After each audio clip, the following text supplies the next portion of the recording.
안녕하십니까. 신인근의 국방TV 시큐리티 뉴스입니다. 자, 오늘도 아주 중요한 안보 소식들 간추려 보겠는데요. 북한의 전형군단, 4군단, 2군단, 5군단, 1군단 이렇게 4개의 군단이 전형군단이죠. 이 전형군단에 굉장히 우려스러운 무기가 김정은의 직접 지시로 긴급하게 배치가 되고 있습니다. 그런데 우리 군은 아무런 준비가 되어 있지 않고 준비할 계획도 없습니다. 이래서야 되겠습니까? 어떤 내용인지 보겠고, 그리고 뭐 보도 많이 보셨겠지만 이 산업 스파이 관련해서 제가 한마디 안 할 수 없어서 또 뉴스에 넣었습니다. 그리고 중국과 러시아가 동해에서 연합훈련을 하고 있는 가운데 미국이 스텔스 폭격기를 보내서 그 연합훈련하는 함대를 타격하는 훈련을 했습니다. 양쪽이 강대 강으로 부딪히고 있는데 어떤 내용으로 전개되고 있는지 보도록 하겠습니다. 첫 번째입니다. 국제정세가 점점 험악해지고 있는 것 같습니다. 중국과 러시아가 9월 9일부터 동해를 시작으로 연합군사훈련에 돌입한 가운데 미국이 중러 연합함대가 훈련 중인 동해에 스텔스 폭격기를 투입했습니다. 최근 일본 주변에서 장거리 대함 타격 훈련을 했던 바로 그 전력들입니다. 미국이 호주에 전개시켰던 B-2 스텔스 폭격기들을 동해에 전개시켰으며 이는 동해상에서 진행 중인 중러 연합훈련과 관련된 것으로 보인다고 복수의 오신트 소식통이 9월 10일 리포트했습니다. 소식통들이 ADS-B 신호를 추적한 자료에 따르면 호주 엠벌리 공군기지에서 출격한 미 공군 B-2A 스텔스 폭격기 2대는 로프트 01과 로프트 02라는 콜사인을 사용해 일본 혼슈 북부 공역에 나타났습니다. 이들은 요코타 공군기지에서 출격한 것으로 추정되는 KC-46A 공중급유기로부터 중간급유를 받고 동해에 진입했다가 홋카이도 방면으로 다시 빠져나갔는데요. 일본 오신트 소식통들은 이번 폭격기 전개가 동해상에서 실시 중인 중러 연합훈련에 대한 대응 성격인 것으로 보인다고 평가했습니다. 해당 폭격기 전력은 지난 6월과 7월 일본 근해에서 퀵스트라이크 공중 투발 기뢰와 퀵싱크 공대함 유도 폭탄으로 대함 타격 훈련을 했던 바로 그 전력들인데요. 이들은 현재 동해상에서 결집한 중러 연합 함대에 대한 모의 타격 훈련을 실시한 것으로 추정됩니다.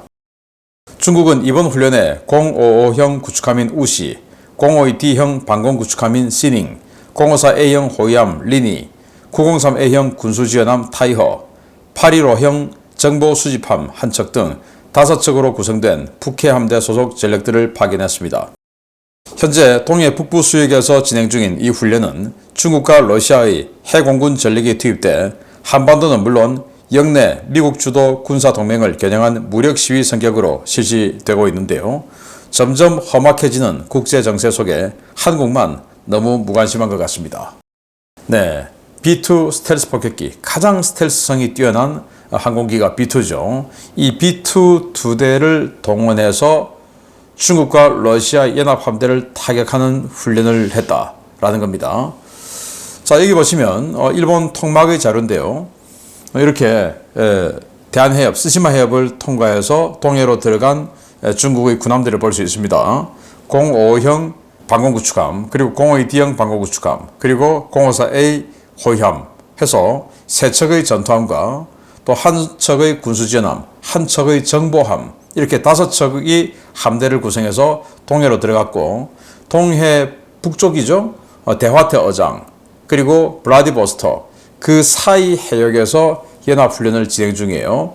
그 사이 해역에서 연합훈련을 한다라고 하는 것은 동해에서 한다라고 하는 것은 우리 한반도 유사시 상황에 대한 작전 계획 아니겠습니까? 그러니까 북한을 도와주는 이런 훈련이 되겠죠. 자, 그러다 보니 우리 대한민국은 가만히 있는데 호주에 지난 8월 초부터 전개해 있던 이 B-2 폭격기가 쭉 들어와서 공격을 하는 모양새를 취했습니다. ADS-B 항적인데요. 로프트 01, 로프트 02, B-2 폭격기가 이렇게 들어와서 이 지역에서 공중급유를 받고 그리고는 동해로 들어갑니다. 동해로 잠시 들어가서 있다가 다시 빠져나와서 홋카이도 쪽으로 빠져나왔어요.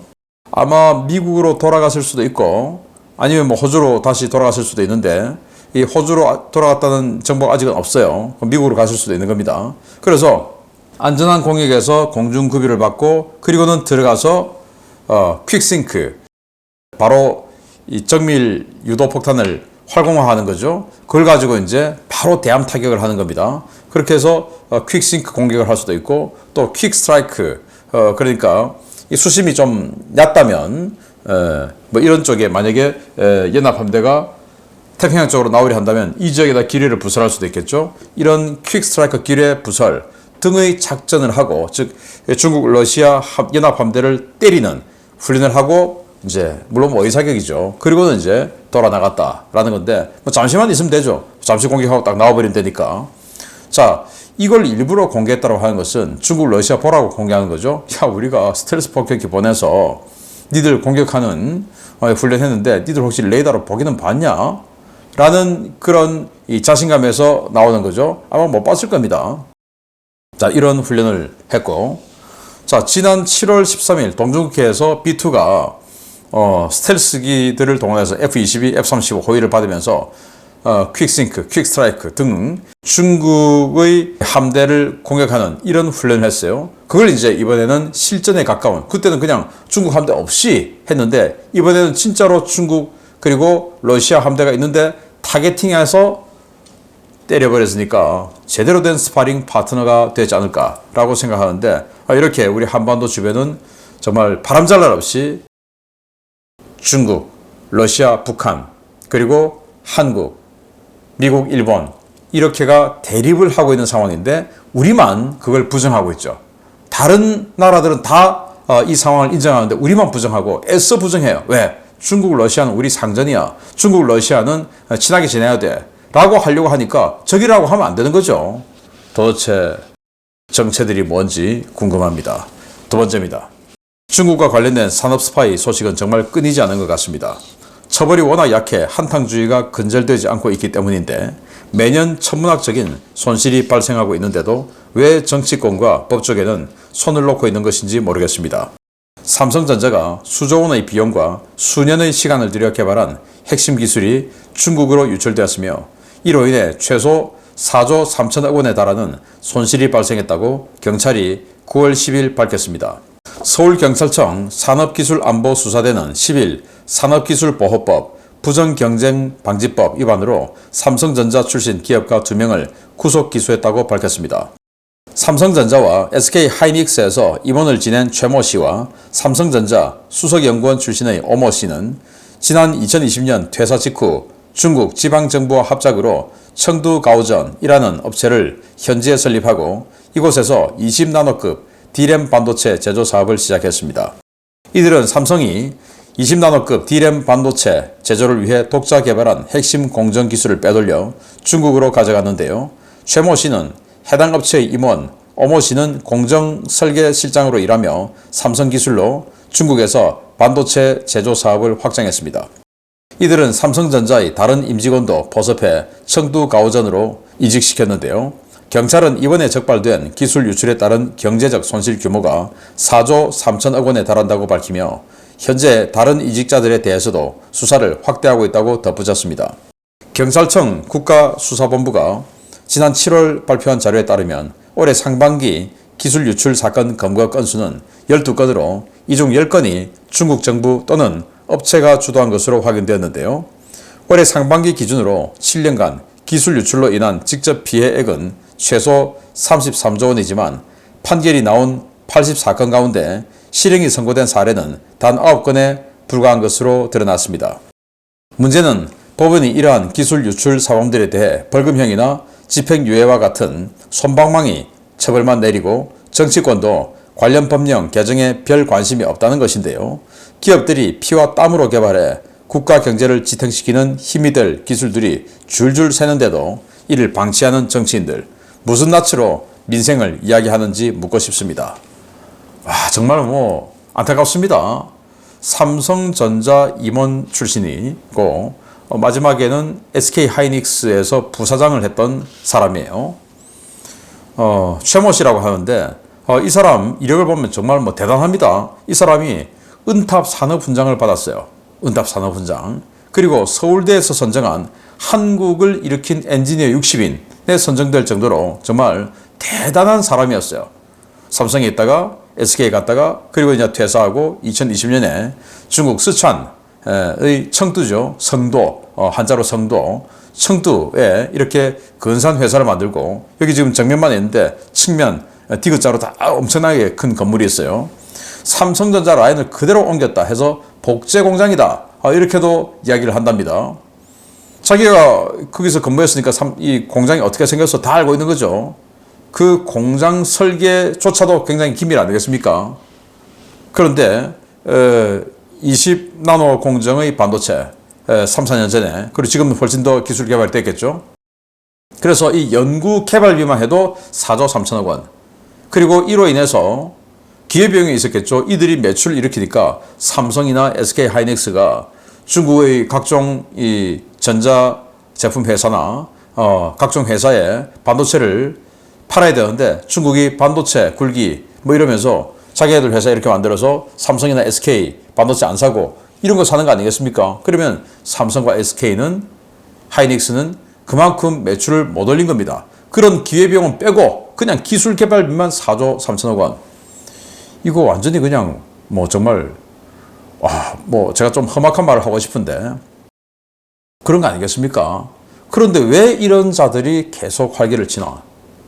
아니 이제 돈이 많으니까 물론 뭐 삼성에서 SK에서 부사장하고 하면서 연봉은 또 얼마나 많이 받았겠습니까? 우리 같은 사람 상상도 못하는 연봉을 받았겠죠? 그러면서 이기 갈 때 얼마나 더욱더 많은 돈을 받고 갔겠습니까? 은타 산업 훈장에 한국을 일으킨 엔지니어 60인에 선정될 정도로 명예까지 있는 사람이 그 명예를 버리고 중국에 갔을 때는 얼마나 큰 돈을 줬겠습니까?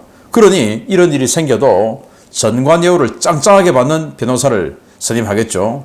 저는 이게 문제다라는 거예요. 그래서 아까 말씀드렸듯이 80사건이 나왔는데 그중에 실형을 받은 사람은 9건밖에 없다. 이게 말이 됩니까? 그건 뭐냐? 판사들이 제대로 솜방망이 처벌했다는 거 아니겠습니까? 왜냐? 정관 데리고 와서 하니까 선배님이죠. 그리고 판사, 검사 평생 할 거 아니고 하니까 내가 한 55세, 길면 60세 되면 나도 그만두고 나가서 변호사 개업을 하든지 아니면 로펌에 취업을 해야 되는데 자 그러면 저기 온 전관 저 선배가 무슨 로펌에 있고 또 저 선배가 무슨 로펌에 있고 뭐 이러는데 내가 이 계통에서 소문이 안 좋으면 안 돼. 나쁜 소문 퍼지면 내가 취직하는데 곤란해. 하니까 솜방망이 처벌하는 거 아니겠습니까? 자 나도 솜방망이 처벌했으니까 나도 나가서 전관예우 야 나도 했는데 니도 해줘. 이렇게 되는 거 아니겠습니까? 저는 이 고위 법관들은 미국처럼 변호사 개업을 금지시키는 이 법관들 스스로의 자정작용이 필요하다라고 생각합니다. 그리고 군대도 마찬가지예요. 군대도 저는 3스타급 정도부터는 방산업체 취직을 하지 말아야 된다. 그래서 2스타까지는 정말 2스타까지는 인원도 많으니까 또 전문적인 어떤 지식을 가지고 방산업체에서 활용하는 것도 나쁘지 않아요. 그런데 3스타, 작전사령관, 군단장, 작전본부장 이 정도쯤 되면 명예가 엄청나게 쌓였지 않습니까? 그런 사람이 방산업체 가서 방산업체 회장한테 굽신거리고 하는 모습을 후배들이 보면 어떻습니까? 안 좋죠. 그래서 중장, 대장급들은 취직 잘 안 해요. 어디 로펌에 고문으로 이렇게 명을 받아서 그렇지. 어쨌든 방산업체 취직을 안 해요. 대장급들은. 그런데 중장급들 많이 해요. 그거 보면서 저 사람은 자존심도 없나 라는 생각을 제가 여러 번 하는데 아무튼 이 군에서는 중장급 그리고 이 검찰, 법원에서도 그에 준하는 고위급들은 전관예우 받을 수 있는 그런 취업을 이제 하지 말자. 그러면 돈 벌고 싶으면 그 아래 단계까지 하고 그만둬야죠. 그렇지 않습니까? 그래야 이런 일이 생기지 않는다. 자기가 벌 수 있는 돈보다 훨씬 더 가혹한 처벌을 받으면 누가 그걸 하겠습니까? 수십 수백억을 받는데 변호사비 한 5억 쓰고 잠시만 데미지 좀 받고 나오면 그만인데 그러면 그 유혹을 할 가능성이 있죠. 또 반드시 또 그렇게 당하는 것도 아니고 걸리면 하는 건데 안 걸릴 수도 있으니까. 그런데 걸리면 정말 내 모든 것을 다 내줘야 된다 라고 생각하면 누가 하겠습니까? 산업 스파이. 법관들이 문제다. 이 법관 출신들이 국회의원 돼서 그들이 법을 만들고 법을 만들다가 국회의원 떨어지면 다시 또 법관하고 이러니 법이 나올 리가 있습니까? 법관 출신들 국회의원에 뭐 한 10명 법사위 구성하는데 한 10명, 20명 이 정도 있는 건 몰라도 법관 출신들이 너무 많아요. 법관 출신들이 행정부에 너무 많아요. 입법부에 너무 많아요. 그거 우리 국민들이 야 변호사 출신이니까 쟤 좀 똑똑하겠네 찍어주자. 이거 우리 국민들이 고치지 않으면 이런 식의 사고는 계속 이어질 수밖에 없다라고 말씀드립니다. 그러니까 국민들이 먼저 깨어나야 되는 겁니다. 세 번째입니다. 우크라이나가 드론으로 러시아 본토에 막대한 피해를 입혔다는 소식 전해드린 바 있습니다. 생산비가 저렴하고 부품 수급이 쉬운 이런 저가형 자폭 드론은 북한도 대량 생산을 천명한 바 있는데 이미 부대 배치가 시작됐다는 소식입니다. 북한이 이달 초 전현 군단에 다목적 무인기 대대 창설을 지시했고 1군단과 2군단을 시작으로 무인기 배치를 위한 작업이 시작되었다고 북한 전문 매체 데일리 NK가 9월 10일 보도했습니다. 매체는 북한군 내부 소식통을 인용해 이달 초 노동당 중앙군사위원회가 최고사령관 결정에 따른 사안으로 10월 중순까지 1군단과 2군단에 다목적 무인기 대대를 창설하라고 명령했다라고 전했습니다. 해당 명령은 총참모부와 총정치국, 국방성과 1, 2군단 사령부에 각각 하달됐는데요. 이에 따라 현재 해당 부대에서는 최근 김정은이 직접 살펴본 자폭 무인기 배치를 위한 장비 조달과 운용 요원 교육이 시작된 것으로 전해졌습니다. 북한 소식통은 다목적 무인기 대대는 군단 지휘부 직속으로 운영되며 최전방 배치를 통해 한국의 주요 군사기지와 전략적 요충지를 가장 짧은 거리에서 신속하게 타격하는 것이 목표라며 부대 창설을 위해 각 기관이 협력하고 있다라고 전했습니다. 북한군은 내부 교양 사업 자료에서 다목적 무인기 중에서도 자폭형 무인기는 저비용으로도 적에 큰 피해를 줄 수 있는 전략무기로 앞으로 인민군 전쟁 전략에서 중요한 역할을 할 것으로 당 중앙군사위원회는 기대하고 있다라고 교육하고 있는데요. 이에 따라 이번 1, 2군단 배치를 시작으로 자폭형 무인기의 대량 배치가 예상되고 있습니다. 북한이 전현군단에 배치하려는 무인기는 지난달 김정은이 직접 살피며 대량 생산을 지시한 하로평 드론과 란셋형 드론 두 종류인데요. 이러한 무인기에 대한 대응 능력이 전무하다시피 한 우리 군, 하루빨리 대응책을 세워야 할 것 같습니다. 네, 여기 하로평 무인기, 란셋형 무인기, 자폭 무인기입니다. 뭐 단거리 무인기라고 하지만 우크라이나처럼 우리보다 훨씬 넓은 땅에서는 단거리가 될 수 있죠. 40km, 50km 날아가니까. 그런데 우리는 40km, 50km 날아오면 휴전선에서 서울 북쪽까지 그냥 때리는 겁니다. 우리는 결코 이 정도를 단거리라고 할 수가 없죠. 이런 걸 북한이 이 1군단, 2군단에 대량 배치한다, 대대급으로 나온다라는 건데 2군단이 경기도 바로 북쪽이죠. 그리고 1군단은 강원도 철원의 동쪽이죠. 강원도 거의 대부분인데 그러니까 경기도에 하나, 강원도에 하나 이렇게 먼저 배치하고 그리고 나중에 이제 이 배치가 완료되면 또다시 5군단, 4군단 이런 데다 또 배치를 하겠죠. 전형군단들이 전부 배치를 하겠죠. 자, 이게 얼마나 무섭냐. 자, 러시아가 이 우크라이나 공군기지를 란셋으로 이렇게 타격해서 수-25 공격기를 파괴시키는 장면입니다. 이렇게 가격이 싼 자폭형 무인기로 공군기지라 그러면 방공이 얼마나 잘 되어 있겠습니까? 그런 공군기지도 자폭 무인기로 바로 그냥 돌입해서 부숴버립니다. 물론 우크라이나도 이렇게 했어요. 자, 또 러시아도 이 란셋, 제가 뭐 러시아가 공격하는 거 자꾸 보여드렸는데 왜냐, 이 러시아와 똑같은 란셋을 지금 북한이 사용하고 있으니까 그 란셋으로 이렇게 우크라이나 수상 초계함들 다 타격해버렸어요. 방공 뭐 기관포가 다 있음에도 불구하고 이렇게 타격해서 이 수상함들이 물론 뭐 작은 배였는데 한 150톤짜리 뭐 이런 거였는데 이제 하나도 없어요. 그 정도로 이 드론이 맹위를 떨친다. 그리고 어제 이렇게 모스크바에 엄청난 드론이 공세 들어왔죠. 민가 지역의 아파트에 그냥 내리 꽂아버렸습니다. 이런 거 모스크바에 그렇게 방공이 잘 되어 있는데도 못 막았습니다. 그러면 우리는 어떡하냐? 우리는 여기보다 낫냐? 안 나아요. 왜 안 낫냐? 제가 거듭 말씀드리지만 군이 자신들의 밥그릇, 공군과 육군 해서 야 5km 이상은 공군이고 5km 이하는 육군이야. 이거 하려고 5km까지만 딱 선을 그어서 국지방공 레이더 그리고 천호, 말도 안 되는 천호라는 어디 하늘 천자를 그런 데다 갖다 붙입니까? 기분 나쁘게. 그런 쓰레기 같은 포에다가 그건 그냥 뭐 지상 화력하는 장갑차로나 쓰지 어디 그걸 가지고 우리 하늘 지킨다고 그래요? 거짓말해도 유분수지. 그런 시스템을 하다 보니까 드론을 탐지하고 막아낼 수가 없어요. 그래서 지금이라도 드론 제모도 없죠. 또 드론 요격 시스템도 없죠.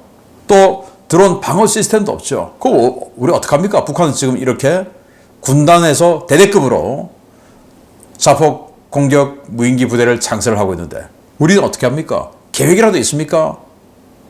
계획이 있으면 빨리 갈 수 있는 시스템이라도 되어 있습니까? 무슨 중기 계획이다 어쩌고 저쩌고. 북한은 지금 긴급하게 하라 해서 바로 지금 훈련에 들어갔는데 우리는 중기 계획 태우고 뭐하고 하면 2030년대 저 잠깐 국산화할게요. 이렇게 해가지고 또 2035년 북한은 지금 바로 지금 훈련 들어갔는데 방산업체 무슨 뭐 매출 올려주기 위해서 우리 안보가 우리 국민이 생명 희생해도 되는 겁니까? 군인들 정신 차리고 지금 새로운 국방장관이 취임을 했는데 정말 지금까지와는 다른 그런 모습을 보여주기를 간절히 기원하겠습니다. 정말 위기입니다. 마치겠습니다. 감사합니다.